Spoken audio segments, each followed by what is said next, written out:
আল্লাহ পাক রব্বুল আলামিন বলেন, ইন্নামা আমরুহু ইযা আরাদা শাইআন আন ইয়াকুলা লাহু কুন ফায়াকুন। প্রিয় মুসলমান ভাইরা আমার, মুসা আলাইহিস সালাতু ওয়াস সালাম যখনই আমার পয়গম্বর আদম আলাইহিস সালাতু ওয়াস সালামকে দেখলেন, দেখার সঙ্গে সঙ্গে প্রশ্ন করতেছেন, বাবা আপনি যদি সেই নিষিদ্ধ গাছের ফল যদি ভক্ষণ না করতেন, তাহলে আমার তো বনি ইসরায়েলের কাছে আসা লাগতো না। বনি ইসরায়েল এত দুষ্ট, আমাকে এত কষ্ট দিয়েছে, এদের জন্য আমার এই কষ্ট করা লাগতো না, এই পৃথিবীতে আমাদের আসার প্রয়োজন হতো না। আল্লাহ পাক রব্বুল আলামিনের পয়গম্বর মুসা আলাইহিস সালাতু ওয়াস সালাম যখনই হযরতে আদম আলাইহিস সালাতু ওয়াস সালাম আর হযরতে মুসা আলাইহিস সালামের মোলাকাত হলো, পয়গম্বর মুসা যখন আদম আলাইহিস সালাতু ওয়াস সালামকে এই প্রশ্নটা ছুড়ে দিলেন, হযরতে আদম আলাইহিস সালাতু ওয়াস সালাম সঙ্গে সঙ্গে উত্তর করলেন, পয়গম্বর মুসা তুমি কি তোমার তাওরাত কিতাবটা খুলে দেখো নাই? তোমার তাওরাত কিতাবের মধ্যে লিখিত আছে, আমি আদমকে আল্লাহ পাক রব্বুল আলামিন সৃষ্টি করার 40 বছর আগে সিদ্ধান্ত নিয়েছিলেন যে আমি জান্নাতের একটা নিষিদ্ধ ফল ভক্ষণ করব, আমার স্ত্রীও ভক্ষণ করবে, আর এই কারণে আল্লাহ পাক আমাদেরকে জান্নাত থেকে দুনিয়ায় নামিয়ে দিবেন। সুবহানাল্লাহ।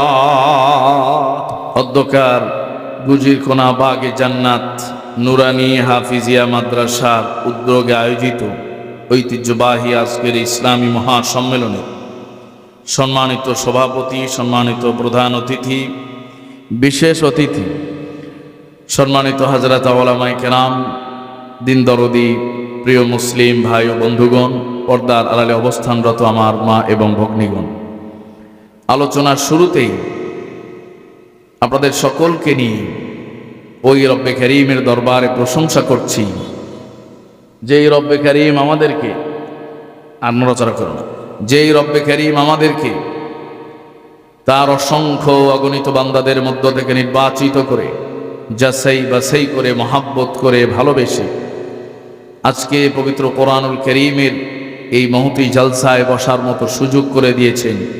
আমরা সকলেই হৃদয়ের সবটুকু ভালোবাসাকে উজাড় করে সমস্বরে উচ্চ কণ্ঠে কালিমাতুশ শুকর আদায় করি, আলহামদুলিল্লাহ। সমস্ত প্রশংসার মালিক কে? আরেকটু আওয়াজ করে কে? কেউ যেটা পারে না পারেন কে? কেউ যেটা দেখেন না দেখেন কে? এই জন্য সব সময় আমরা প্রশংসা করব কার? সম্মানিত প্রিয় ভাইরা, পবিত্র কোরআনুল কারীম থেকে ছোট্ট একটি আয়াত তেলাওয়াত করেছি। নবী করিম সাল্লাল্লাহু আলাইহি ওয়াসাল্লামের অসংখ্য বরকতময় হাদিস থেকে ছোট্ট একটি হাদিস, তার অংশ আমি পাঠ করেছি। আল্লাহ পাক রব্বুল আলামিন যদি আমাদেরকে তৌফিক দান করেন, তাহলে কালামে হাকিমের আয়াত এবং নবীজির হাদিসকে সামনে রেখেই সংক্ষিপ্ত পরিসরে আপনাদের খেদমতে কিছু কথা আরজ করতে চাই। যিনি তৌফিক দেওয়ার মালিক তিনি কে? সম্মানিত ভাইয়েরা, হযরত মুসা আলাইহিস সালাতু ওয়াস সালামকে আল্লাহ পাক রব্বুল আলামিন ফেরাউনের কবল থেকে মুক্তি দিয়েছিলেন। আপনাদের সেই ঘটনা জানা আছে। মুসা আলাইহিস সালাতু ওয়াস সালাম ফেরাউনের কবল থেকে জাতিসহ উম্মত সহ মুক্তি পেয়ে এক মরু অঞ্চল এলাকায় অবস্থান করলেন। কিছু সময় অতিবাহিত হওয়ার পরে উম্মতেরা তাকাজা পেশ করলো, দাবি পেশ করলো যে আমাদের জন্য জীবন বিধান দরকার। কি দরকার? কথা বলে, জীবন বিধান। এটা একটা ক্লাসের মতো, এই জন্য কথা বলতে হবে। কি বলেন আপনারা? রাজি আছেন তো ইনশাল্লাহ? হ্যাঁ, এই জন্য হ্যাঁ না, বুঝলাম কি বুঝলাম না, সুবিধা অসুবিধা, এটা আমাদের সাথে একে অপরের কি করতে হবে? শেয়ার করতে হবে। মুসা আলাইহিস সালাতু ওয়াস সালাম আনন্দ চিত্তে চলে গেলেন তুর পর্বতে। আল্লাহ পাকের সান্নিধ্য অর্জন, এতেকাফ শুরু করে দিলেন। কেন? আল্লাহ পাকের কাছ থেকে এখন তিনি আহকাম চান, বিধান চান, কিতাব চান, শরীয়ত চান। আল্লাহ পাক বললেন 30 দিন ইতিকাফ করো। কয়দিন? 30 দিন। জিলকাদ মাসের পুরা 30 দিন ইতিকাফ করো। 30 দিন শেষ হয়ে গেল। মুসা আলাইহিস সালাম বললেন, আল্লাহ এখন খবর কি? আল্লাহ বলেন আরো 10 দিন ইতিকাফ। জিলহজের প্রথম 10 দিন আবার ইতিকাফ করলেন। 40 দিন পরে আল্লাহ পাক রব্বুল আলামিন জিবরিল মারফত শরীয়ত, তাওরাতে লিখিত, তাওরাত কিতাবের বিধিবিধান লিখিত আকারে হযরত জিবরিল মারফত মুসা আলাইহিস সালামের কাছে পাঠিয়ে দিলেন। সুবহানাল্লাহ। তাহলে আপনারা বুঝলেন এখান থেকে যে মুসা আলাইহিস সালাতু ওয়াস সালামের কাছে তাওরাত এসেছিল এই 40 দিন ইতিকাফ করার পরেই, এবং খুব গুছালো ভাবে। কথা বলেন ঠিক কিনা? খুব গুছালো, একসাথে একত্রিত অবস্থায়। আর নবী করিম সাল্লাল্লাহু আলাইহি ওয়াসাল্লামের উপরে পবিত্র কালামে হাকিম, পবিত্র কোরআনুল কারীম নাজিল হয়েছিল পূর্ণ 23 বছরে। আওয়াজ করে বলুন কথা ঠিক কিনা? তাদরিজান ফাতাদরিজান, হিনান ফাহিনান, প্রয়োজন মাফিক, যখন যেই বিষয়ের প্রয়োজন হতো আল্লাহ পাক রব্বুল আলামিন নবীজির উপরে সেই বিষয়টি ওহী নাজিল করতেন। আর নবীজি সরাসরি ডিরেক্টলি আল্লাহ পাকের ওহী প্রাপ্ত হয়ে উম্মতের সমস্ত সমস্যার সমাধান করে দিতেন। সুবহানাল্লাহ। পূর্ণ 23 বৎসরে নবী করিম সাল্লাল্লাহু আলাইহি ওয়াসাল্লামের উপরে কোরআনুল কারীম নাজিল হয়েছে। মক্কায় ছিলেন 13 বছর, মদিনায় ছিলেন 10 বছর। এবং নবী করিম সাল্লাল্লাহু আলাইহি ওয়াসাল্লামের মক্কি জিন্দেগি তো পুরোটাই ছিল হলো আপনার নির্যাতন নিপীড়নের মধ্যে তারা নিমজ্জিত ছিলেন নবীজি এবং সাহাবায়ে কেরাম। মাদানী জিন্দেগিতে গিয়ে আবার যুদ্ধ বিগ্রহ, গজওয়া, ফুতুহাত, সেখানেও গিয়েও এই যুদ্ধ বিগ্রহ, এবং এভাবেই 23 বছরের জিন্দেগিটা কিন্তু নবীজির শেষ হয়ে গেছে। এর মধ্য দিয়েই কালামে হাকিম আল্লাহ পাক রব্বুল আলামিন মাঝে মধ্যে প্রয়োজন অনুযায়ী অবতীর্ণ করেছেন, নাজিল করেছেন। আল্লাহ পাক রব্বুল আলামিন মুসা আলাইহিস সালাতু ওয়াস সালামকে তাওরাতের যে রেডি প্রস্তুতকৃত যে বিধানগুলো, যে আয়াতগুলো দিয়েছিলেন, সেগুলোকে সংরক্ষণ করা কোরআনের চাইতে বেশি সহজ ছিল। কথা বলেন ঠিক কিনা? কারণ রেডি প্রস্তুত আকারে একটা বই আপনার হাতে দিয়ে দিলাম। আরেকটা জিনিস হলো, আজকে এক প্যারা, কালকে আরেক কলাম, কালকে আরেকটা আয়াত, মনে করেন আরেকটা শব্দ, আরেকটা বাক্য, আরেকটা রুকু, আরেকটা সূরা, এইভাবে বিক্ষিপ্ত আকারে কোরআনুল কারীম নাজিল হয়েছে। আবার পরিবেশটা কেমন? খুব কঠিন পরিবেশ, জুলুম নির্যাতন সহ্য করতে হচ্ছে, মাজলুম অবস্থায় আছে, আবার যুদ্ধ বিগ্রহ করতেছে, সবসময় একটা ব্যতিব্যস্ততার মধ্য দিয়ে জীবন পার করতে হচ্ছে। সেই দৃষ্টিকোণ থেকে বিবেচনা করলে দেখা যায় বা মনে হয় যে কোরআনুল কারীম হেফাজত করাটা খুব কঠিন ছিল। কথা বলেন ঠিক কিনা?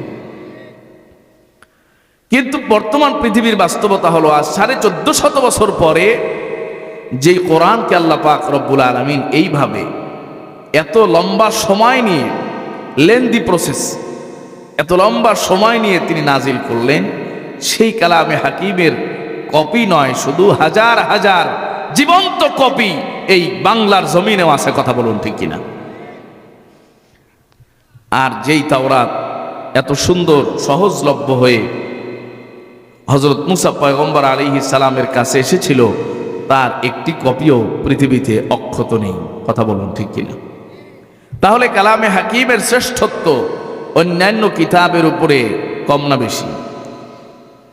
আল্লাহ পাক রব্বুল আলামিন পবিত্র কোরআনুল কারীমে বলেন, ওয়ালাকাদ আহিদনা ইলা আদাম মিন ক্বাবলু ফানাসিয়া ওয়া লাম نجد له عزما الله أكبر আল্লাহ পাক রব্বুল আলামিন বলেন আয়াতে কারিমায় যেই বিষয়টি আল্লাহ পাক রব্বুল আলামিন আলোকপাত করেছেন, আলোচনা করেছেন, ওই দিকে যাওয়ার আগে বিশ্ববিখ্যাত তাফসীরের কিতাব, বিশ্ববিখ্যাত তাফসীরের কিতাব তাফসীর ইবনে কাসীর, আল্লামা ইমাম ইবনে কাসীর রাহমাতুল্লাহি আলাইহি এই আয়াত প্রসঙ্গে একটা চমৎকার হাদিস উল্লেখ করেছেন, যেই হাদিসটি মিশকাত এবং সিয়াসিত্তার অনেক কিতাবের মধ্যেও বর্ণিত হয়েছে। নবী করিম সাল্লাল্লাহু আলাইহি ওয়াসাল্লামের সেই বিশ্ববিখ্যাত হাদিস আর সেই আশ্চর্য করা হাদিস আল্লামা ইবনে কাসীর রাহমাতুল্লাহি আলাইহি তারা তাফসীরের কিতাব তাফসীর ইবনে কাসীরের মধ্যে উল্লেখ করেছেন। সেই হাদিসটা হলো হযরত মূসা আলাইহিস সালাতু ওয়াস সালাম এবং হযরতে নবী করিম সাল্লাল্লাহু আলাইহি ওয়াসাল্লামের মাঝে একবার ঝগড়া হলো, বিতর্ক হলো। এই বিতর্কের মাঝে নবীজি আমার বলেছেন, এই বিতর্কের মাঝে ফাহাজ্জা আদম মূসা, এই বিতর্কে হযরতে আদম আলাইহিস সালাতু ওয়াস সালাম হযরতে মূসা আলাইহিস সালাতু ওয়াস সালামের উপরে বিজয় লাভ করেছিলেন। আল্লাহু আকবার। আপনারা কি আমার কথা বুঝতেছেন? যে হযরত মূসা আলাইহিস সালাম আর হযরতে আদম আলাইহিস সালাতু ওয়াস সালাম এই দুই নবীর মাঝে একটা ঝগড়া হলো, বিতর্ক হলো, তর্ক হলো। একটা প্রশ্ন জাগে না আপনাদের অন্তরে যে হুজুর, এই দুই নবীর পৃথিবীতে আগমনের মধ্যে বিশাল ব্যবধান, কিন্তু এই দুই নবীর মধ্যে আবার বিতর্ক কেমনে হবে? কথা বলেন ঠিক কিনা? মুসলমান ভাইয়ারা আমার, হযরত মূসা আলাইহিস সালাতু ওয়াস সালাম যখনই হযরতে আদম আলাইহিস সালাতু ওয়াস সালামের সঙ্গে দেখা হয়ে গেছে, প্রশ্ন হলো হুজুর, এই দুই নবীর মাঝে আগমন, দুনিয়াতে আগমন এবং প্রস্থান, এই দুটোর মধ্যে ব্যবধান অনেক বেশি, এরপরেও কিভাবে এই দুইজন নবী একত্রিত হলেন, তাদের মধ্যে আবার কিভাবে বিতর্ক সৃষ্টি হলো? এই বিষয়টা বুঝার আগে বুঝতে হবে আল্লাহ পাক রব্বুল আলামিন পবিত্র কোরআনুল কারীমে সূরাত বনী ইসরাঈল নাযিল করেছেন। আল্লাহ পাক রব্বুল আলামিন বলেছেন, সুবহানাল্লাযী আসরা বিআবদিহি লাইলাম মিনাল মাসজিদিল হারামি ইলাল মাসজিদিল আকসা। আল্লাহু আকবার। সূরা বনী ইসরাঈল, এই সূরা আল্লাহ পাক রব্বুল আলামিন নবীজির সব নবীদের মধ্যে একটা শ্রেষ্ঠত্ব মণ্ডিত বিষয়, সেটি হলো মেরাজ। ওই মেরাজ সম্পর্কে নবীজির মেরাজ সম্পর্কে আল্লাহ পাক আলোচনা করেছেন। আল্লাহ পাক রব্বুল আলামিন জানিয়েছেন সেই মেরাজ সম্পর্কে। সেই মেরাজের দুটি পার্ট ছিল, দুটি অংশ ছিল। একটিকে বলা হয় ইসরা, আর একটিকে বলা হয় মেরাজ। ইসরা মানে হলো নৈশ ভ্রমণ, রাত্রিকালীন ভ্রমণ, রাত্রিকালীন সফর। আর মেরাজ মানে হলো ঊর্ধ্বগমন, সিঁড়ি। আল্লাহ পাক রব্বুল আলামিন তার হাবিব বিশ্ব নবী সাল্লাল্লাহু আলাইহি ওয়াসাল্লামকে এই মেরাজ দান করেছিলেন, যেই মেরাজের দুটি পার্ট ছিল, দুটি অংশ ছিল। নবীজি আমার উম্মে হানি রাদিয়াল্লাহু তাআলা আনহার ঘরে ছিলেন, অবস্থান করতেছিলেন।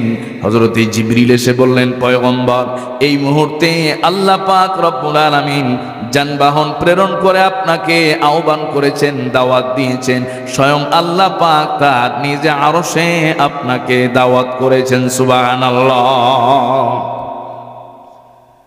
নবী করিম সাল্লাল্লাহু আলাইহি ওয়াসাল্লাম বের হলেন, বরাকের উপরে উঠলেন। এইভাবে জিবরিল আলাইহিস সালাতু ওয়াস সালাম নবীজিকে বাইতুল্লাহ চত্বর পর্যন্ত নিয়ে গেলেন, কাবা চত্বরে নিয়ে গেলেন। লম্বা ঘটনা। সেখানে যাওয়ার পরে সিনা চাক করা হলো। এরপরে নবীজিকে সেখান থেকে আবার বরাকের উপরে উঠিয়ে বাইতুল মুকাদ্দাস পর্যন্ত নিয়ে যাওয়া হলো।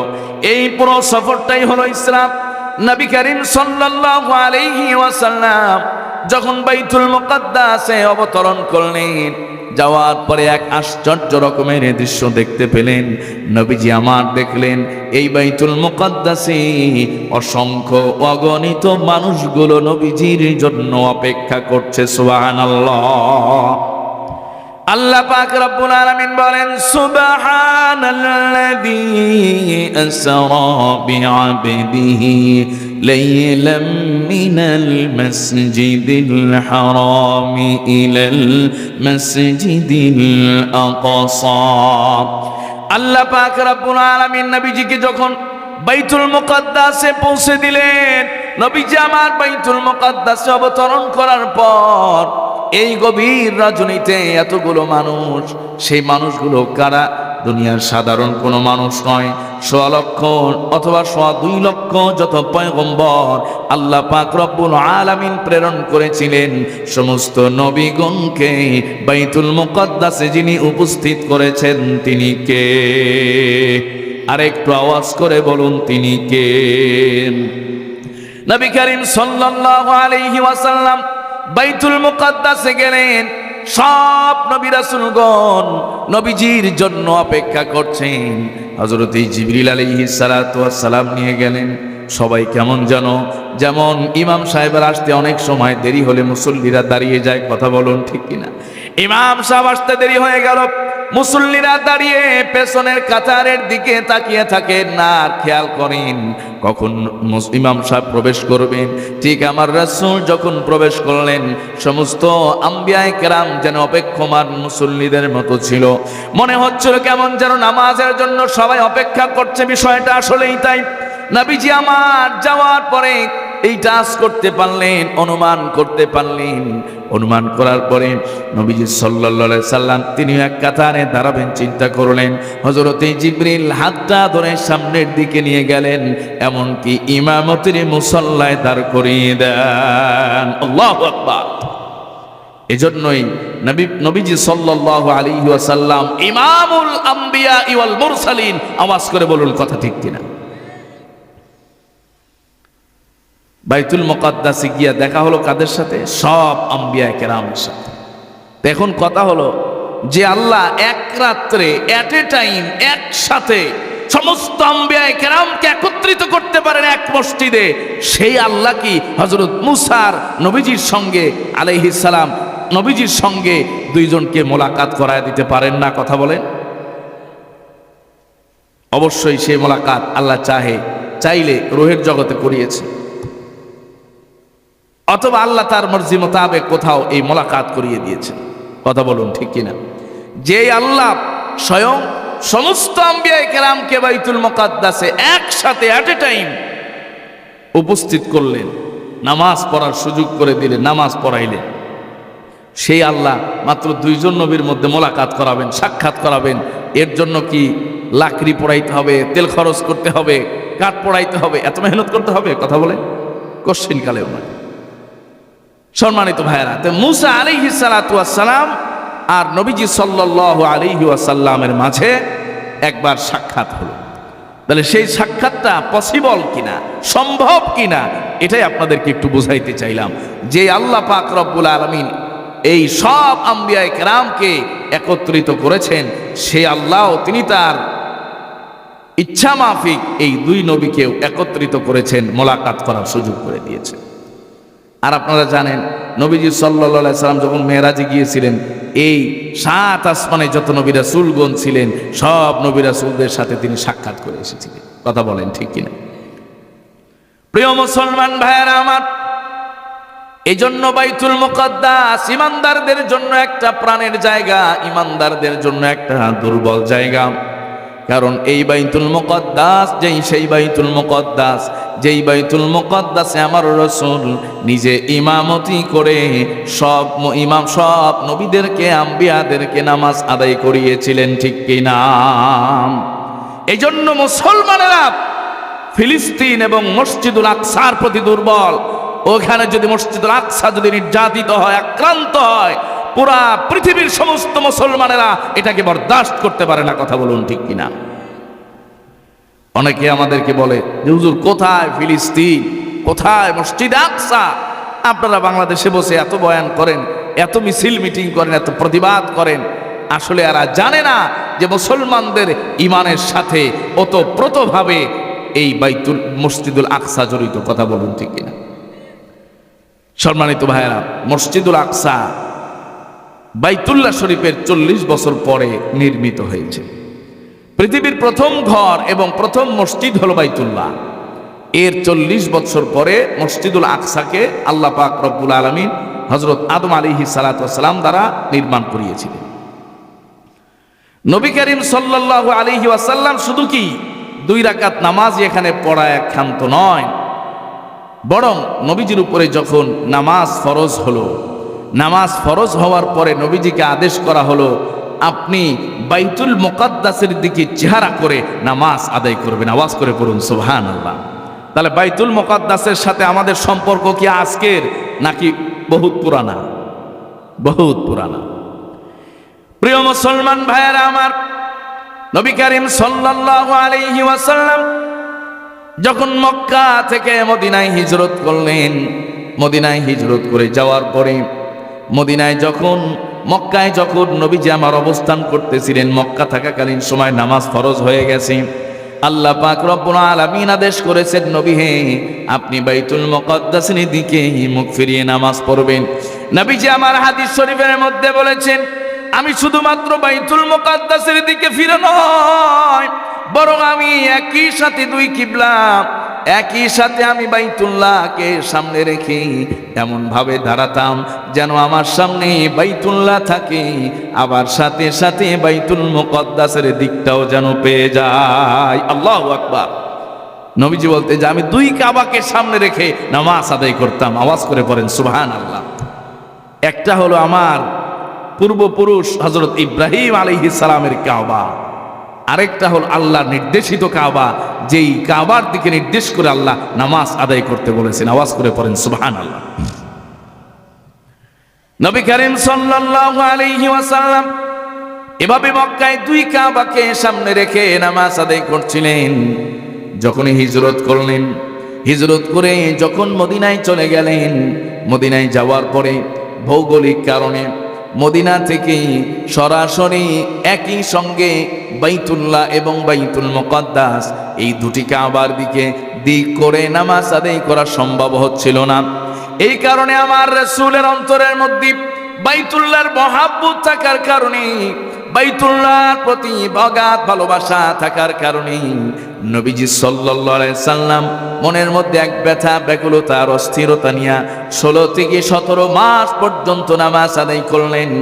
একদিকে আমার নবীজি হিজরত করে চলে এসেছেন, আবার এখানে আসার পরে বাইতুল্লাহর দিকে মুখ ফিরিয়ে তিনি নামাজ আদায় করতে পারছেন না। সরাসরি তিনি একটা কাবা বাইতুল মুকাদ্দাসের দিকে মুখ ফিরিয়ে নামাজ পড়তে হচ্ছে। এই জন্য আমার রাসূল বারবার কেমন যেন আসমানের দিকে তাকান। আসমানের দিকে যখনই তাকাচ্ছেন, আল্লাহ পাক রব্বুল আলামিন লক্ষ্য করলেন যে আমার রাসূল তো বারবার আকাশের দিকে তাকান, কেমন যেন তিনি আমার কাছে চান অতি সত্বর জানি অনেক কাবাকে পরিবর্তন করে বাইতুল মুকাদ্দাস থেকে বাইতুল্লাহর দিকে মুসলমানদের কাবা বানায় দে। আল্লাহু আকবার। 16 থেকে 17 মাস নবীজি আমার মদিনায় যাওয়ার পরে বাইতুল মুকাদ্দাসের দিকে মুখ ফিরিয়ে কি করেছেন? নামাজ পড়েছেন। সমস্ত সাহাবায়ে কেরাম নামাজ পড়েছেন। সুতরাং বাইতুল মুকাদ্দাসের প্রতি মুসলমানদের ভালোবাসা কম না বেশি? সম্মানিত প্রিয় মুসলমান ভাইয়েরা আমার, নবীজি আমার যখনই মনের মধ্যে ব্যথা, ব্যাকুলতা, অস্থিরতা কাজ করতেছিল, আল্লাহ পাক রব্বুল আলামিন পবিত্র কোরআনুল কারীমে আয়াত নাযিল করলেন, ওয়া মিন হাইয়্যু খারাজাতা ফাওয়াল্লি ওয়াজহাকা শাতরাল মাসজিদিল হারাম। আল্লাহু আকবার। আল্লাহ পাক আয়াত নাযিল করলেন, যেখানেই থাকেন এখন মসজিদুল হারামের দিকে আপনার চেহারাটাকে ফিরায় দেন। আল্লাহু আকবার। নবীজি আবার মসজিদে বনি সালিম, সেই মসজিদে জোহরের নামাজ আদায় করতেছিলেন। জোহরের ফরজ নামাজ হলো 4 রাকাত। মাত্র নবীজি আমার 2 রাকাত পড়েছেন। 2 রাকাত শেষ করে আরো 2 রাকাত পড়ার জন্য দাঁড়িয়েছেন। জিবরিল এসে নবীজির কানে কানে বললেন, আল্লাহ পাক এই মুহূর্তে কিবলা পরিবর্তনের আয়াত নাজিল করেছেন, আর বাইতুল মুকাদ্দাসের দিকে নয়। 2 রাকাত আদায় করেছেন, ব্যাস এখনই আপনি বাকি 2 রাকাত বাইতুল্লাহর দিকে চেহারা ফিরিয়ে নামাজ আদায় করবেন। আওয়াজ করে পড়েন সুবহানাল্লাহ। নবীজি নামাজে দাঁড়িয়েছিলেন, হযরতে জিবরিল তার 2 এই কাঁধ ধরে এরপরে বাইতুল্লাহর দিকে চেহারাটাকে ঘুরিয়ে দিয়েছেন। সুবহানাল্লাহ। প্রিয় মুসলমান ভাইয়েরা আমার, লম্বা আলোচনা আছে এখানে। আল্লাহ পাক রব্বুল আলামিন, ওলামায়ে কেরাম বলেছেন, এই যে নবীজি আমার এবং সাহাবায়ে কেরাম 16 থেকে 17 মাস পর্যন্ত মদিনায় যাওয়ার পরে এইভাবে বাইতুল মুকাদ্দাসের দিকে মুখ ফিরিয়ে নামাজ আদায় করলেন। আবার প্রথমেই নামাজ ফরজ হওয়ার পর বাইতুল মুকাদ্দাসকে কিবলা বানিয়ে নামাজ পড়ার আদেশ করা হলো, অথচ বাইতুল্লাহ বিদ্যমান। ওলামায়ে কেরাম বলেছেন যে বাইতুল মুকাদ্দাসের প্রতি ইমানদার মুসলমানদের যেন ভালোবাসা মহাব্বত সৃষ্টি হয়ে যায়। এই ইমানদার মুসলমানেরা, উম্মতে মুহাম্মাদি, এক সময় বাইতুল মুকাদ্দাস তাদের নিয়ন্ত্রণে ছিল। ভবিষ্যতেও এই 16-17 মাসের মহাব্বতের কারণে ইমানের তাকাজা হবে, এই বাইতুল মুকাদ্দাস আবার উম্মতে মুহাম্মাদি স্বাধীন করবে, ঠিক কিনা? কারণ উম্মতে মুহাম্মাদির ইমানের অস্তিত্বের জায়গা হলো বাইতুল মুকাদ্দাস। এই যে বাইতুল মুকাদ্দাসের প্রতি এক ভালোবাসা, এক প্রগাঢ় ভালোবাসা আর মহাব্বত আর দুর্বিনীত এক আকর্ষণ আল্লাহ পাক তৈরি করে দিয়েছেন, এই কাবাকে মুসলমানেরা ছাড়তে পারে না। আওয়াজ করে বলুন কথা ঠিক কিনা? সম্মানিত ভাইয়েরা, এই জন্য এই বাইতুল মুকাদ্দাস মুসলমানরা আবাদ করেছিল, আবার ভবিষ্যতেও মুসলমানেরা আবাদ করবে। সম্মানিত ভাইয়েরা, তো যে কথা আমি বলছিলাম যে আল্লাহ পাক রব্বুল আলামিন নবীজি সাল্লাল্লাহু আলাইহি ওয়াসাল্লামের সাথে 1.25 লক্ষ বা 2.25 লক্ষ পয়গম্বরকে একত্রিত করে দিয়েছেন। হযরত মুসা পয়গম্বর আর নবীজির মধ্যে যদি মোলাকাত করাইতে চান, এটা মালিকের জন্য কোনো ব্যাপার না। আওয়াজ করে বলেন কথা ঠিক কিনা? আল্লাহ পাক রব্বুল আলামিন বলেন, ইন্নামা আমরুহু ইযা আরাদা শাইআন আন ইয়াকুলা লাহু কুন ফায়াকুন। প্রিয় মুসলমান ভাইরা আমার, মুসা আলাইহিস সালাতু ওয়াস সালাম যখনই আমার পয়গম্বর আদম আলাইহিস সালাতু ওয়াস সালামকে দেখলেন, দেখার সঙ্গে সঙ্গে প্রশ্ন করতেছেন, বাবা আপনি যদি সেই নিষিদ্ধ গাছের ফল যদি ভক্ষণ না করতেন, তাহলে আমার তো বনি ইসরায়েলের কাছে আসা লাগতো না। বনি ইসরায়েল এত দুষ্ট, আমাকে এত কষ্ট দিয়েছে, এদের জন্য আমার এই কষ্ট করা লাগতো না, এই পৃথিবীতে আমাদের আসার প্রয়োজন হতো না। আল্লাহ পাক রব্বুল আলামিনের পয়গম্বর মুসা আলাইহিস সালাতু ওয়াস সালাম যখনই হযরতে আদম আলাইহিস সালাতু ওয়াস সালাম আর হযরতে মুসা আলাইহিস সালামের মোলাকাত হলো, পয়গম্বর মুসা যখন আদম আলাইহিস সালাতু ওয়াস সালামকে এই প্রশ্নটা ছুড়ে দিলেন, হযরতে আদম আলাইহিস সালাতু ওয়াস সালাম সঙ্গে সঙ্গে উত্তর করলেন, পয়গম্বর মুসা তুমি কি তোমার তাওরাত কিতাবটা খুলে দেখো নাই? তোমার তাওরাত কিতাবের মধ্যে লিখিত আছে, আমি আদমকে আল্লাহ পাক রব্বুল আলামিন সৃষ্টি করার 40 বছর আগে সিদ্ধান্ত নিয়েছিলেন যে আমি জান্নাতের একটা নিষিদ্ধ ফল ভক্ষণ করব, আমার স্ত্রীও ভক্ষণ করবে, আর এই কারণে আল্লাহ পাক আমাদেরকে জান্নাত থেকে দুনিয়ায় নামিয়ে দিবেন। সুবহানাল্লাহ। হযরত মুসা আলাইহিস সালাম বলেন, আদম আলাইহিস সালাম বলেন, যেটা তো তোমার জানার কথা, আমার সৃষ্টির 40 বছর আগে আল্লাহ সিদ্ধান্ত করে রেখেছেন। কথা বলেন ঠিক কি না? সেখানে আমার কি দোষ? সিদ্ধান্ত তো আমার আল্লাহ।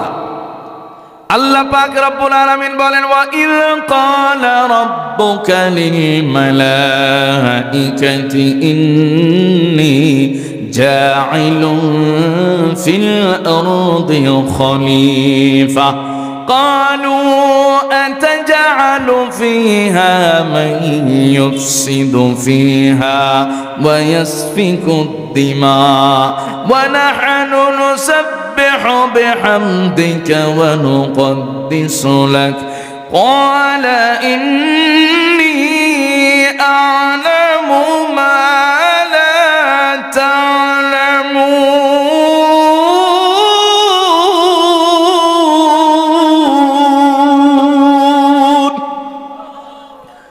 আল্লাহ পাক রব্বুল আলামিন কালামে হাকিম আরো বলেছেন, এই মানব জাতিকে দুনিয়াতে পাঠানোর ইতিবৃত্তান্ত সম্পর্কে আলোচনা করেছেন। হযরতে আদম আলাইহিস সালাতু ওয়াস সালাম পয়গম্বর মুসা আলাইহিস সালাতু ওয়াস সালামকে বললেন, মুসা তোমার তো এটা জানার কথা, আমি সৃষ্টির 1 বছর 2 বছর আগে নয়, 40 বছর আগে আল্লাহ পাকই সিদ্ধান্ত করে রেখেছিলেন। নবী করিম সাল্লাল্লাহু আলাইহি সাল্লাম হাদিসের মধ্যে বলেছেন, ফাহাজ্জা আদামু মুসা, হযরতে মুসা আলাইহিস সালাতু ওয়াস সালামের উপরে হযরতে আদম বিজয়ী হয়ে গেলেন। প্রিয় মুসলমান ভাইয়েরা আমার, এই পুরা ঘটনা থেকে আমি আপনাদেরকে কথাই বুঝাতে চাচ্ছিলাম যে কালামে হাকিম পবিত্র কোরআন আল্লাহ পাক রব্বুল আলামিন 23 বছরে নাজিল করেছিলেন বিক্ষিপ্তভাবে, কোন সময় রাত্রি বেলায়, কোন সময় দিনের বেলায়, কোন সময় শীতকালে, কোন সময় গ্রীষ্মকালে, কোন সময় সফরে, কোন সময় হজরে।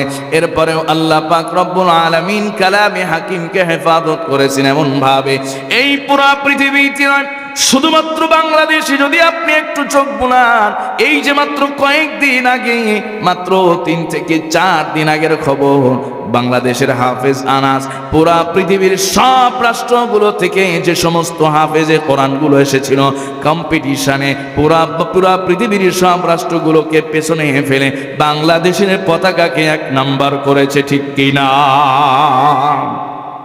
এই জন্য এই কোরআন যে শ্রেষ্ঠ কিতাব, এই কোরআন যে সর্বশ্রেষ্ঠ কিতাব, এটা প্রমাণ করার জন্য আর কোনো দলিলের প্রয়োজন হয় না। কথা বলুন, ঠিক কিনা? যে হযরতে মুসা আলাইহিস সালামকে আল্লাহ পাক রব্বুল আলামিন যে কিতাব দিয়েছিলেন তার কোনো অস্তিত্ব পৃথিবীতে নাই। আর যেই কিতাব বিক্ষিপ্ত আকারে নাজিল হলো, সেই কিতাবের শুধু কপি নয়, হাজার হাজার লক্ষ লক্ষ কোটি কোটি মানুষ আজকে বুকে ধারণ করে কোরআনকে সংরক্ষণ করছেন। কথা বলুন, ঠিক কিনা? আল্লাহ পাক রব্বুল আলামিন পবিত্র কোরআনুল কারীমে জানিয়ে দেন, ইন্না নাহনু নাযালনাল যিকরা ওয়া ইন্না লাহু লাহাফিজুন। আল্লাহ পাক রব্বুল আলামিন বলেন, নিশ্চয় এই কোরআন আমি নাজিল করেছি, আর এই কোরআনটাকে আমি আল্লাহ নিজেই হেফাজত করার দায়িত্ব নিয়েছি, ঠিক কিনা? এজন্য আমি আমার ভাষায় অনেক সময় বলি বুঝাইতে গিয়া যে আল্লাহ যেহেতু কোরআন হেফাজতের দায়িত্ব নিজেই নিয়েছেন, এই পৃথিবীর কোন মানুষ যদি কোরআন না পড়ে, কোন হিফজখানা যদি না থাকে, কেউ যদি কোরআন মুখস্থ না করে, কোন লাইব্রেরি যদি কোরআন না ছাপে, এর পরেও যিনি কোরআনকে হেফাজত করতে পারেন তিনি কে? আরেকটু আওয়াজ করে বলতে হবে, তিনি কে? কারণ আল্লাহ যেই কিতাবের হেফাজতের জিম্মাদারি নিয়েছেন, এই কিতাবকে পৃথিবী থেকে কেউ উঠিয়ে দিতে পারবে না। আওয়াজ করে বলুন, ঠিক কিনা? সম্মানিত ভাইয়েরা, আল্লাহ তো নিজেই হেফাজত করবেন। তা আমরা কোরআনের জন্য অর্থ দেই, শ্রম দেই, মেধা দেই, প্রয়োজনে রাজপথে রক্ত দেই, এবং প্রয়োজনে মুসলমানেরা কোরআনের জন্য জীবন দিতে পারে। কথা বলুন, ঠিক কিনা? কেন? এটা আল্লাহ পাক রব্বুল আলামিনের কোরআন হেফাজতের জন্য না, আমরা নিজেদের মর্যাদা বাড়ানোর জন্য, যে কোরআনের সাথে আমরা নিজেরা সম্পৃক্ত হলেই আমাদের মর্যাদা যিনি বাড়িয়ে দিবেন তিনি কি? আল্লাহ। তো তিনি আমাদের ছাড়াও কোরআন হেফাজত করতে পারেন। প্রিয় মুসলমান ভাইয়েরা আমার, এই জন্য আল্লাহ পাক রব্বুল আলামিন পবিত্র কোরআনুল কারীমে জানিয়েছেন, ইন্না নাহনু নাযালনাল যিকরা ওয়া ইন্না লাহু লাহাফিজুন।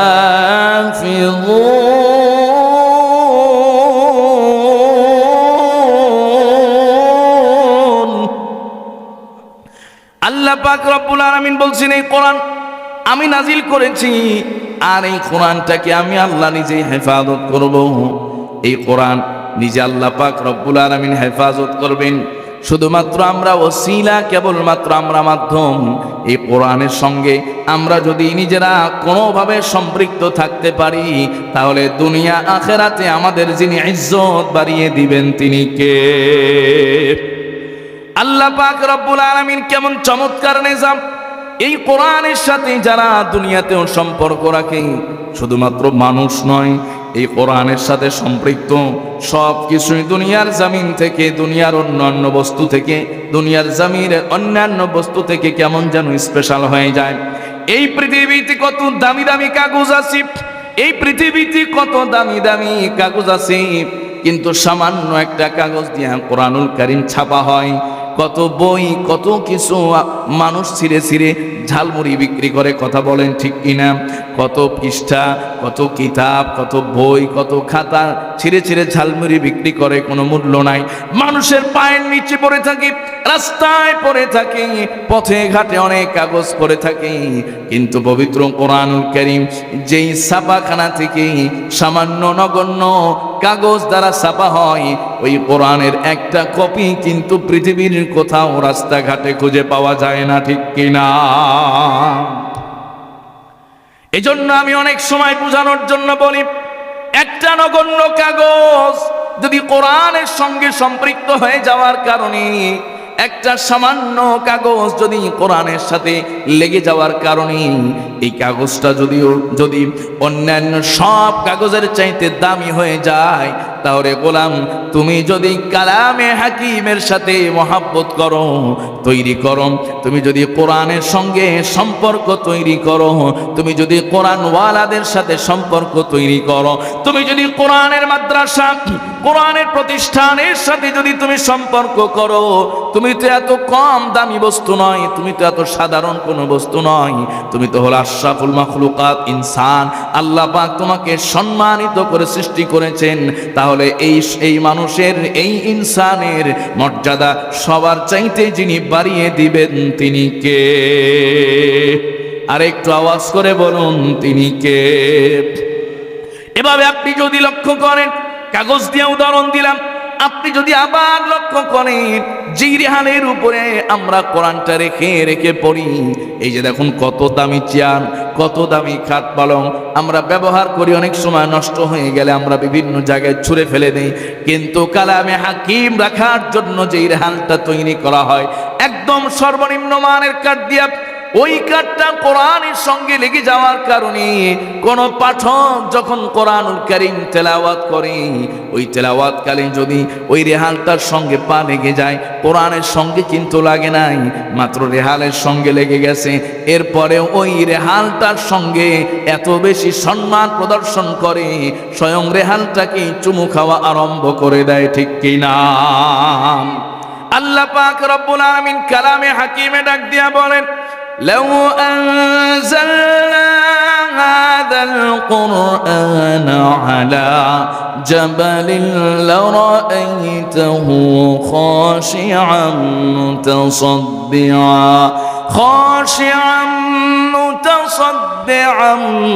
من خشية الله وتلك الأمثال نضربها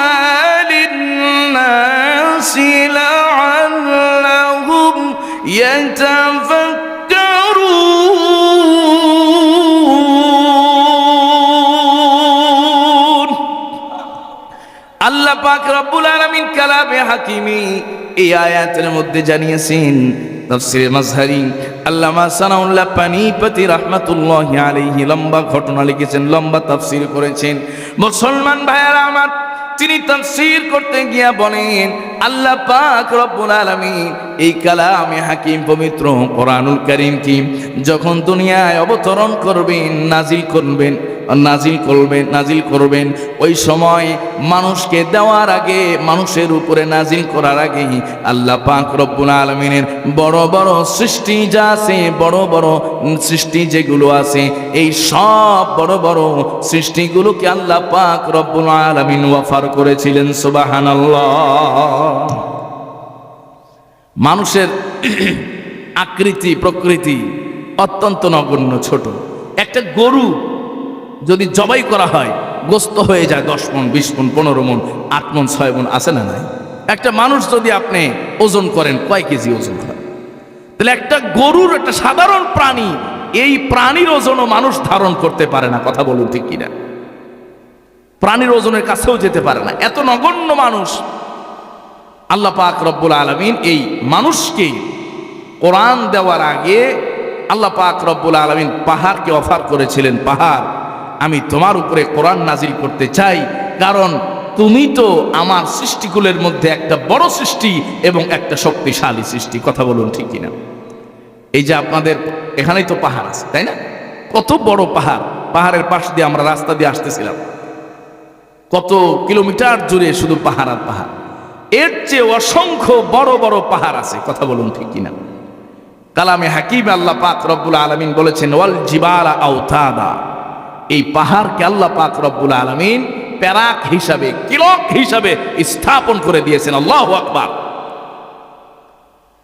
আল্লাহ পাক রব্বুল আলামিন কালামে হাকিমে জানিয়েছেন এই পাহাড় সাধারণ কোনো জিনিস নয়, এই পাহাড় সাধারণ কোনো বস্তু নয়, এই পাহাড়টা হলো কিলক, এই পাহাড়টা হলো প্যারাক। আল্লাহ পাক রব্বুল আলামিন যখন এই জমিন সৃষ্টি করবেন, আল্লাহ পাক যখন মানুষ প্রেরণ করবেন, এই মানুষ কোথায় থাকবে? মানুষের প্রতি আল্লাহ পাকের এত মায়া, এত দয়া, এত ভালোবাসা, মানুষকে পাঠানোর আগে এই পৃথিবীটাকে সুন্দর করে সাজিয়েছেন। এরপরে আল্লাহ পাক মানুষকে দুনিয়াতে পাঠিয়েছেন। সুবহানাল্লাহ। আমার বান্দা থাকবে কোথায়? আমার গোলামগুলো কোথায় চলবে, কি করবে? এই সব বন্দোবস্ত অগ্রিম করে এরপরে মানুষকে আল্লাহ প্রেরণ করেছে। আল্লাহু আকবার। এজন্য মালিকের, আমাদের প্রতি, মানুষের প্রতি মালিকের দয়া, মায়া, ভালোবাসা কম না বেশি? মালিকের দয়া, মায়া, ভালোবাসা যে কত বেশি সময় নাই বুঝাইতে গেলে। একটা হাদিস শোনায় শুধু বুঝায় যায়। কিয়ামতের ময়দানে আল্লাহ পাক রব্বুল আলামিন বান্দাকে মাফ করে দেওয়ার জন্য গোপনে এক জায়গায় নিয়ে যাবে। আওয়াজ করে পড়েন সুবহান। বান্দাকে মাফ করতে হবে, গোপনে নিয়ে যাবেন। বেশি গুনাহ বান্দা সবার সামনে ওপেন হয়ে গেলে লজ্জা পাবে গোলাম। গোপনে বলবে, গোলাম আজকে যদি তোমার আমল নামা তুমি দেখে ফয়সালা দাও, তাহলে তোমার ফয়সালা কি হবে? গোলাম বলবে, মালিক আমার তো জাহান্নাম ছাড়া কোনো ফয়সালা নেই। সুবহানাল্লাহ পড়ে আল্লাহ বলবেন, যাও তোমাকে মাফ করে দিলাম। বান্দাকে যে আল্লাহ পাক কত ভালোবাসেন এটা শেষ করার মতো নয়।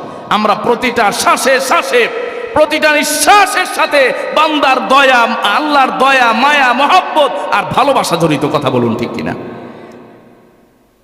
আল্লাহর মহব্বত যদি, ভালোবাসা যদি কাজ না করে, আমার প্রতি না থাকে, একটা শ্বাস নিতে পারবো না, একবার চোখ ফেলতে পারবো না।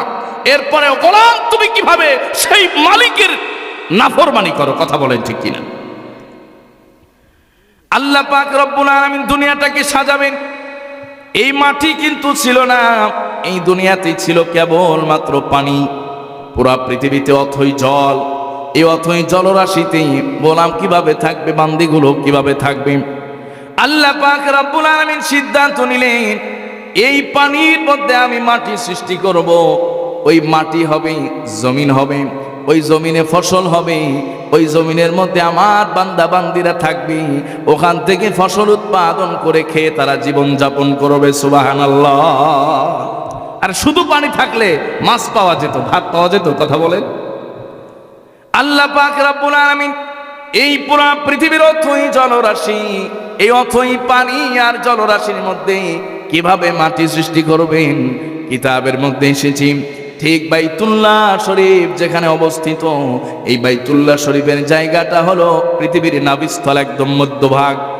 কিতাবের মধ্যে এসেছি এই জায়গাটাতে পানির স্রোত হতো। আর আপনারা জানেন পানির যেখানে স্রোত হয় ওই স্রোতের মধ্যে অনেক সময় ফেনা হয়, ফেনা জন্মায়। আল্লাহ পাক রব্বুল আলামিন সেই পানির ঘূর্ণায়ন, পানির যে স্রোত আছে ওই স্রোতের মধ্যে যে ফেনা, ওই ফেনা থেকে, সামান্য ফেনা থেকে একটা ইট পরিমাণ জমিন বাইতুল্লাহর ওই জায়গায় সৃষ্টি করে দেন। সুবহানাল্লাহ। প্রথমে একটা ইট পরিমাণ জমিন তিনি সৃষ্টি করেছেন। সুম্মা দুহিয়াতিল আরদ, অতঃপর এই একটা ইটকে আল্লাহ পাক তার কুদরতি হাত দিয়া টান দিয়া এই পুরা পৃথিবীর জমিনটাকে তৈরি করেছেন। আল্লাহু আকবার। আমার বান্দা বান্দিরা সেই জমিনে বসবাস করে। জমিন বানানোর পরে এত অথই পানি আর জলরাশি, এই জলরাশিতে জমিন সৃষ্টি করার পরে এই জমিন খালি নড়াচড়া। এই যে কয়েকদিন আগে ভূমিকম্প, কথা বলেন ঠিক না? ভূমিকম্প, মাত্র একটু নড়া দিছে 5.7 না, এই সামান্য এই মাত্রার ভূমিকম্প যে নাড়া দিয়েছে, আর কয়েকদিন হালকা হালকা কয়েকটা নাড়া দিয়েছে, ঢাকা শহরের অনেক বিল্ডিং বাতিল হয়ে গেছে। কথা বলেন ঠিক কিনা? আর যদি সারা বছরই জমিন নড়তে থাকতো তাহলে আমরা কি ঘুমাইতে পারতাম? ঘুমাইতে পারতাম না, শুইতে পারতাম না, গাড়ি চালাইতে পারতাম না, কোনো কাজ করতে পারতাম না, সব কিছু বন্ধ হয়ে যেত।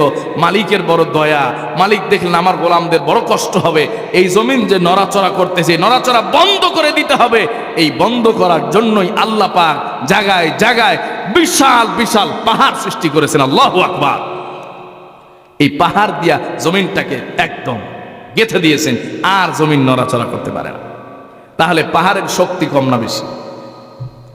প্রিয় মুসলমান ভাইয়েরা আমার, দেখেন এত বড় পাহাড়, যেই পাহাড়ের আয়তন 20 কিলো, 50 কিলো, 10 কিলো এর চেয়েও বেশি হয়ে যায়, আকাশচুম্বী বড় বড় পাহাড়।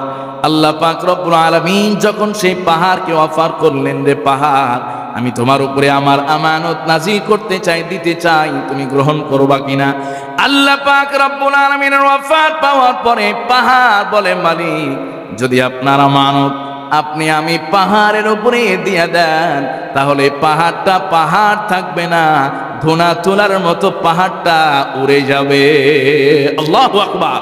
পাহাড় বিদীর্ণ হয়ে যাবে, ফেটে যাবে, চৌচির হয়ে যাবে, পাহাড় তছনছ হয়ে যাবে। আল্লাহু আকবার। কোরআনের ওয়েট, কোরআনের ওজন, কোরআনের পাওয়ার, এটা কম না বেশি? পাহাড় সারেন্ডার করলো, এত শক্তিশালী। তাফসীরে ওয়াজারিত আল্লামা সানাউল্লাহ পানিপতি রাহমাতুল্লাহি আলাইহি একে একে কোরআনের সাথে সাথে আরো কিছু বিষয়ের বর্ণনা এনেছেন। আল্লাহ পাক রব্বুল আলামিন যেমনটা পাহাড়ের কথা বলেছেন, আসমানের কথা বলেছেন, আসমান অস্বীকার করলো, বলে, মালিক, আসমানের উপরে আপনার আমানত যদি দিয়ে দেন, আসমান ফেটে ভেঙ্গে চুরমার হয়ে যাবে। আল্লাহু আকবার। আল্লাহ পাক রব্বুল আলামিন সব বড় বড় সৃষ্টিগুলো যখন অস্বীকার করলো, সব বড় বড় সৃষ্টিগুলো যখন অপারগতা প্রকাশ করলো, আল্লাহ পাক রব্বুল আলামিন 3.5 হাত মাটির মানুষকে অফার করলেন। আল্লাহ পাকের অভিপ্রায় হলো, ইচ্ছা হলো, এই মানুষকে আল্লাহ পাক যেন সম্মানিত করতে পারেন। এই জন্য কালামে হাকিম আল্লাহ পাক বলেছেন, ওয়ালাকাদ কাররামনা বানি আদামা ওয়া হামালনাহুম ফিল বাররি ওয়াল বাহর ওয়া রাযাকনাহুম মিনাত তাইয়্যিবাত। আল্লাহু আকবার। আল্লাহ পাক রব্বুল আলামিন বনি আদমকে অফার করলেন, বনি আদম, সবাই তো নিতে চায় না, সবাই তো ভয় পায়, এখন তোমাকে আমি কোরআনের আমানত দিতে চাই, আমার আমানত দিতে চাই। মানুষ তো বোঝে না কোরআন কি জিনিস, কোরআনের ওয়েট কত। আমি উদাহরণ দিতে গিয়ে অনেক সময় বলি, বাচ্চারা দাদার সাথে অথবা বাবার সাথে যখন বাজারে যায়, হাটে যায়, যাওয়ার পরে হাট করা শেষ হয়ে গেলে, সবজি চাল ডাল কেনা শেষ হয়ে গেলে ব্যাগটা ভর্তি হয়ে যায়। কথা বলেন ঠিক কিনা? ওই সময় পিচ্চিটা বলে, দাদা, এই ব্যাগটা আমার কাঁধে দিয়ে দাও, বাড়িতে নিয়ে যাব। আসলে বলেন, সেই পিচ্চি কি ব্যাগটা নিতে পারবে? কারণ পিচ্চি নিতে পারবে না। কিন্তু পিচ্চি তো বুঝে না এই ব্যাগের মধ্যে কত কেজি বাজার আছে, এই ব্যাগের মধ্যে কত কিছু, কত কত, এই ব্যাগের মধ্যে কত ওজন আছে, কত কেজি মালামাল আছে। কিন্তু না, সরবান্দা পোলাপান ছাড়ে না। বারবার যখন স্নান করতে থাকে, বারবার যখন পিরাপিরি করতে থাকে, অনেক সময় দাদারা ব্যাগটা মাথার উপর উঠায় দেয়, দিয়া নিজেই মা আবার ব্যাগের ওই রশিটা ধরে রাখে আর বলে, তুমি এখন হাঁটো। বাচ্চা মনে মনে চিন্তা করে, আমি এত বড় ব্যাগ নিয়ে বাজারে বাড়িতে যাইতেছি, কিন্তু আসলে ব্যাগের রশি কিন্তু দাদা ধরে আছে। কথা বলেন ঠিক কিনা? ঠিক আল্লাহ পাক রব্বুল আলামিন যখন মানুষ স্বীকার করলো, মালিক, আপনি যদি আমানত দেন, আপনার আমানত নেওয়ার জন্য আমরা রাজি আছি, প্রস্তুত আছি। আল্লাহ পাক দেখলেন এ তো জাহেল, বোঝে না, জানে না, কোরআন সম্পর্কে ধারণা নাই। এরপরেও যেহেতু আমার কথায় তারা সাড়া দিয়েছে, এই কারণেই আমি মানুষকেই কোরআন দেব, কিন্তু হেফাজতের জিম্মাদারি আমি মালিক নিজেই রেখে দিলাম। সুবহানাল্লাহ। কারণ আল্লাহ পাক রব্বুল আলামিন জানেন যে এই মানুষ দিয়া কাজ হবে না। সকালে মুখস্থ করে, বিকালে ভুলে যায়। কথা বলেন ঠিক কিনা? বিকালে মুখস্থ করে, সকালে ভুলে যায়। দাদার 60 বছর বয়স, সূরায়ে ফালাক আর সূরায়ে নাস এখনো পর্যন্ত ভালো করে পারে না, আছে না নাই? 10 সূরা এখনো পর্যন্ত পারে না, আছে না নাই? যদিও এটা আমাদের দুর্বলতা, কিন্তু এখানে আমাদের উদাসীনতাও আছে। কথা বলেন ঠিক কিনা? আমাদের গাফিলতি আছে। আমাদের যুব সমাজ লেখাপড়া করতে করতে মাথার চুল উপড়ে গেছে, কিন্তু কোরআনটা তেলাওয়াত করতে পারে না। কথা বলুন ঠিক কিনা? কয় আইনজীবী, ব্যারিস্টার, লয়ার, ইঞ্জিনিয়ার, ডক্টর, কত পাস, কোরআনটা রিডিং পড়তে পারে না। এর চেয়ে দুঃখজনক বিষয় আর আসমানের নিচে জমিনের উপরে হতে পারে না। ঠিক কিনা? তো আসলে মৌলিক বিষয় হলো আল্লাহ পাক রব্বুল আলামিন নিজেই এই কালামে হাকিমের হেফাজতের জিম্মাদারি নিয়েছে। আমরা থাকলেও হেফাজত হবে, পক্ষে থাকলেও হবে, বিপক্ষে গেলেও হবে। কথা বলেন ঠিক কিনা? পক্ষে থাকলে আপনি আবু বকর, ওমর, ওসমান আর আলী এই তাদের কাতারে চলে যাবেন, আর বিপক্ষে থাকলে আবুল আহাব, উতবা, সাইবা, আবু জেহেলদের কাতারে যাবেন। কথা বলেন ঠিক কিনা? এখন আপনি ডিসাইড করেন আপনি কোন দলে যাবেন, ডান পক্ষে নাকি বাম পক্ষে? ডান পক্ষে। আল্লাহ পাক যেন আমাদের সবাইকে ডানপন্থী হওয়ার তৌফিক দেন। সবাই বলেন আমিন। কিয়ামতের দিনে ডানপন্থীদের অনেক মর্যাদা হবে। আল্লাহ আমাদের সবাইকে বোঝার তৌফিক দিয়ে দেন। সবাই বলি আমিন। সম্মানিত ভাইরা, খুবই ভালো লাগলো। আপনাদের আয়োজন অনেক দূর, ঢাকা থেকে অনেক দূর।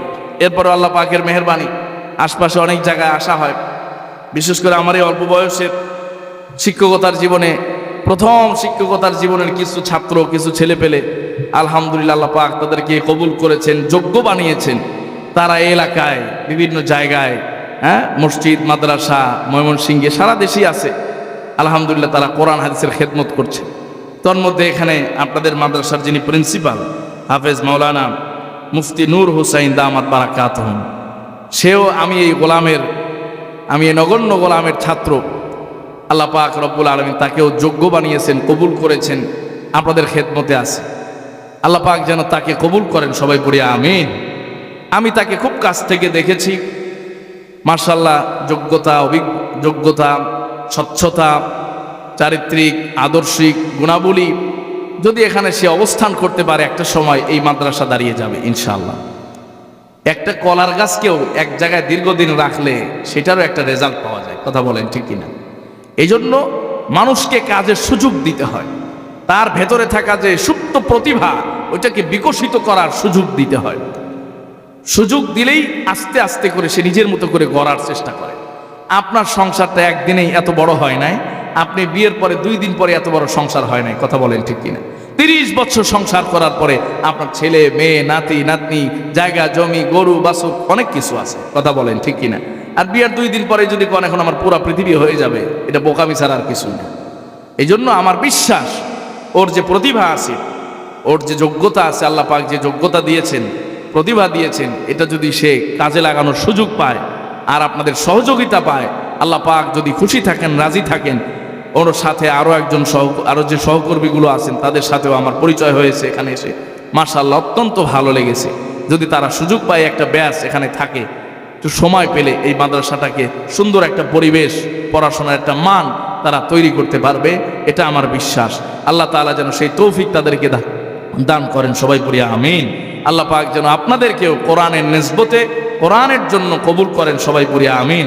কোরআনের নিসবতে থাকার তৌফিক দান করেন। সবাই পড়ি আমিন। ওলামায়ে কেরামের নিসবতে থাকার তৌফিক দেন। সবাই পড়ি আমিন। ওয়া মা আলাইনা ইল্লাল বালাগ ওয়া আখিরু দাওয়ানা আনিল হামদুলিল্লাহি রাব্বিল আলামিন।